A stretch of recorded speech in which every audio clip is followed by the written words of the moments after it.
Assalamualaikum, salam Malaysia Madani bersama saya Suaran Shah dalam Berita Pagi Sabah edisi Khamis 2 November 2023. Pelbagai usaha dilaksana kerajaan bagi menangani isu kesihatan mental, antaranya mewujudkan perkhidmatan sokongan kesihatan dan psikososial MHPSS. Di Sabah, hampir 75% panggilan diterima MHPSS merupakan individu memerlukan sokongan emosi dan kaunseling.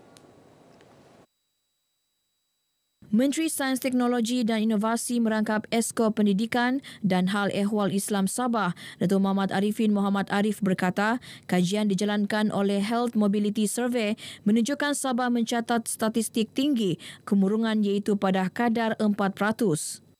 Apa yang sangat penting ialah kita dapat memahami atau mendekati usaha-usaha dalam kesihatan mental ini dan kita berhadapan dengan suasana atau cabaran-cabaran semasa yang juga merujuk kepada usaha. Yang perlu kita utamakan ialah bagaimana faktor kesihatan mental ini menjadi salah satu yang sangat penting dalam hidup kita bermasyarakat. Datuk Arifin ditemui pemberita dalam majlis penutupan Simposium Kebangsaan Kaunseling sempena penutupan Bulan Kesejahteraan, Psikologi dan Spiritual Institut Pengajian Islam dan Dakwah IBDAS bertemakan Kaunseling Islam Mensejahtera Ummah. Simposium dihadiri lebih 60 peserta termasuk dari Brunei Darussalam bertujuan mewujudkan kelompok masyarakat cakna bertanggungjawab dan prihatin isu kesihatan mental dan psikologi masyarakat. Pertubuhan Keselamatan Sosial Perkeso dengan kerjasama Tabung Haji TH tampil prihatin menghulur harapan kepada seorang pengendali bot yang mengalami masalah kesihatan bilateral knee osteoarthritis.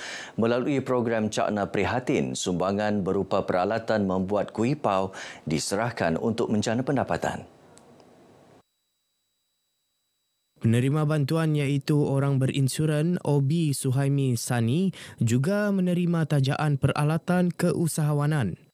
Kita harap ini adalah satu galakan kepada mereka di luar sana ya, untuk memastikan mereka sentiasa mendapat peluang dengan sokongan agensi kerajaan, Perkeso dan juga Tabung Haji. Saya berterima kasih dengan pihak daripada Perkeso dengan Tabung Haji kerana membantu saya mendapatkan barang-barang untuk membuat pau ni.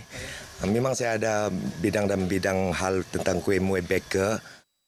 Mereka ditemui RTM dalam program Cakna Prihatin Perkeso Lembaga Tabung Haji di Kampung Muhibah Petagas. Turut hadir pengarah TH Sabah, Yusdi Nasib. Taman Warisan Jabatan Perhutanan Sabah JPS di Sandakan sedang melalui proses penilaian untuk menjadi sebuah pusat pelancongan pada masa akan datang. Langkah ini dapat membantu meningkatkan kedatangan pelancong sekaligus melonjak ekonomi di daerah berkenaan. Ketua Bahagian Komunikasi Korporat dan Inovasi JPS, Karim Abdul Samad berkata perancangan akan libatkan pembukaan taman kepada orang awam agar berpeluang merasai pengalaman berada dalam persekitaran hutan di tengah bandar Sandakan. Ketika ini, taman tersebut hanya dibuka kepada pelawat yang menghantar permohonan dan mendapat kelulusan daripada jabatan tersebut. Mungkin pada masa akan datang, mungkin dalam tempoh 2 tahun dari sekarang, selepas semua kemudahan kami rasakan mencukupi untuk program-program pendidikan alam sekitar dalam masa yang sama, rekreasi untuk keluarga sudah pun ada di sini, maka insyaAllah kami akan membukanya. Taman warisan terletak di dalam kawasan Jabatan Perhutanan diiktiraf menjadi hutan lipur dengan lebih 200 spesies pokok. Selain tarikan utama kereta api lokomotif, taman rusa dan menara peninjau. Program membanteras jenayah seksual dalam talian terhadap kanak-kanak perlu diperluas ke semua peringkat. Ia penting bagi memastikan jenayah seksual terhadap kanak-kanak dibanteras secara tuntas. Di Keningau berlangsung program berkenaan anjuran Pasukan Perlindungan Kanak-kanak Daerah bersempena Bulan Kebajikan 2023. Program dijayakan dengan kerjasama Pejabat Perkhidmatan Kebajikan Am Masyarakat Keningau, Pejabat Pendidikan Daerah Keningau, PDRM, SKMM dan agensi berkaitan. Program bertujuan meningkatkan kesedaran orang ramai khususnya ibu bapa untuk memastikan anak-anak tidak menjadi mangsa jenayah seksual. Perlu diteruskan untuk memberi pengetahuan kepada anak-anak kita yang masih belum mengetahui mengenai masalah-masalah jenayah seksual di atas talian. Kami sangat berharap supaya maklumat ini sampai ke bahagian yang sepatutnya di luar bandar kerana maklumat jenayah seksual ini sangat penting sekarang, ekoran daripada peningkatan kes-kes jenayah seksual di Malaysia khususnya, dan kita mahu supaya jenayah seksual ini kita bantras terlebih dahulu. Gejala seksual melalui talian ini sebenarnya bermula dari sekolah rendah lagi. Bagi pemangsa, dia akan groom sehinggalah remaja dan dia akan menjadi mangsa seksual.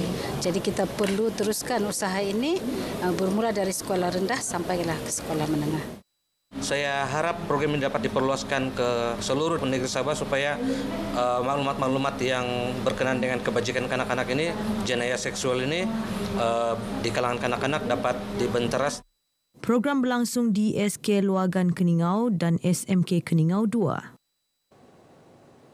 Pejabat Pembangunan Negeri Sabah ICU JPM menyantuni 234 pelajar Sijil Pelajaran Malaysia SPM 2023 melalui program Tanggungjawab Sosial Korporat IK4U Excel Kasih.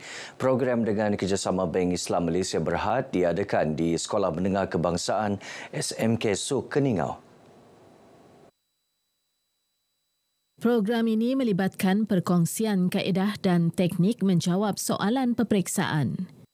Program hari ini sebenarnya kita membawa seorang pakar motivasi untuk memberikan tips-tips untuk menjawab peperiksaan dan sebagainya supaya calon-calon SPM di SMK Suk ini akan dapat memperbaiki peratus kelulusan lah. Maksudnya itu kita punya harapan. Terima kasih juga kepada penceramah motivasi Cikgu Jumat yang telah berkongsi tips-tips pembelajaran kepada calon pelajar SPM 2023. Dan harapan saya dengan program ini akan dapat membantu pencapaian SPM 2023 untuk SMK Suk.